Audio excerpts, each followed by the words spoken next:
नमस्कार दोस्तों, मैं रमेश काला और थे देख रहा हो जीके विद काला। साथियों, कक्षा 8 सामाजिक विज्ञान का तीसरा पाठ है ग्रामीण क्षेत्र पर शासन चलाना। इस पाठ के प्रश्न उत्तर, पाठ्य पुस्तक के प्रश्न उत्तर, महत्वपूर्ण प्रश्न उत्तर वो मैं आपको करवा रहा हूँ। अंत तक इसको आपको देखना है। चैनल पर आप नए तो चैनल को सब्सक्राइब करके बेल आइकन को प्रेस कर लें। कक्षा 8 के सामाजिक विज्ञान, आपके विज्ञान और सब्जेक्ट भी हमने करवा रखे हैं, प्लेलिस्ट में जाकर देख लें। पाठ्य पुस्तक के प्रश्न आप निशान लगा लें कॉपी में या किताब में कि पाठ्य पुस्तक के प्रश्न। पहला प्रश्न है 3 का पाठ का कि निम्नलिखित के जोड़े बनाइए। तो जोड़े बनाना आपको, तो एक तरफ लिख रखा है रैयत और दूसरी तरफ ग्राम समूह, महाल, किसान, निज रैयतों की ज़मीन पर खेती और रैयती मतलब बागान मालिकों की अपनी ज़मीन पर खेती। तो इनको व्यवस्थित करना आपको कि रैयत क्या होता है, महाल क्या होता है, निज क्या होता है, रैयती क्या होता है। तो किताब में आप टिक मार्क कर लें इसके सामने।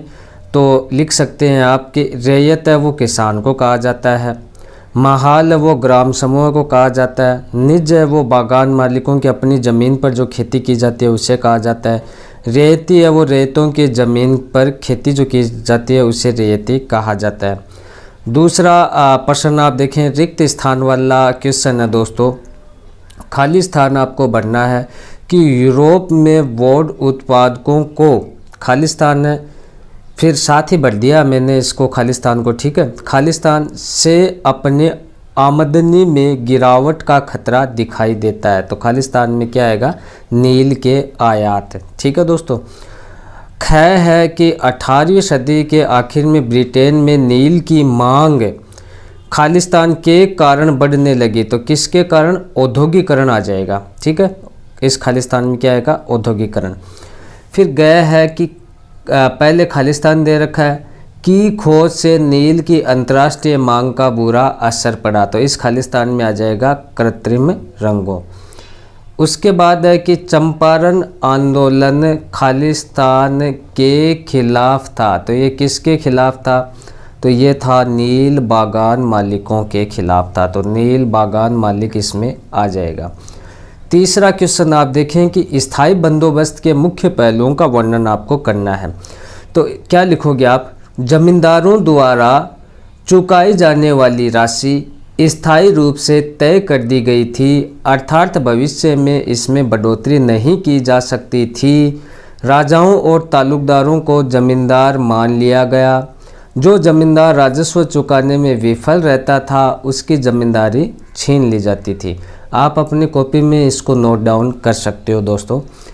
चौथा क्वेश्चन है हमारा कि महालवाड़ी व्यवस्था स्थायी बंदोबस्त के मुकाबले कैसे अलग थी।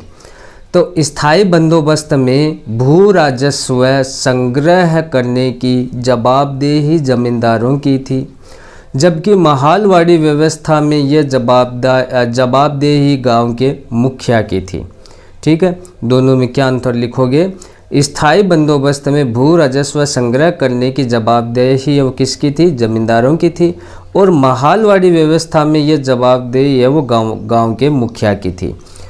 नेक्स्ट है, स्थायी बंदोबस्त में व्यक्ति विशेष की जमीन की मात्रा एवं गुणवत्ता के आधार पर भविष्य का निर्धारण किया जाता था। वहीं दूसरी तरफ महालवाड़ी व्यवस्था में राजस्व का भुगतान पूरे गांव, जिसे महाल कहा जाता था, के द्वारा किया जाता था। नेक्स्ट क्वेश्चन आप देखें कि राजस्व निर्धारण की नई मुनरो व्यवस्था के कारण पैदा हुई 2 समस्याओं के बारे में आपको बताना है। तो मुनरो व्यवस्था से कौन कौन सी समस्याएं पैदा हुई। पहले लिखोगे आप कि राजस्व अधिकारियों ने भू राजस्व की दर काफ़ी ऊंची रखी थी। रैयत इतना अधिक भू राजस्व देने की स्थिति में नहीं थे।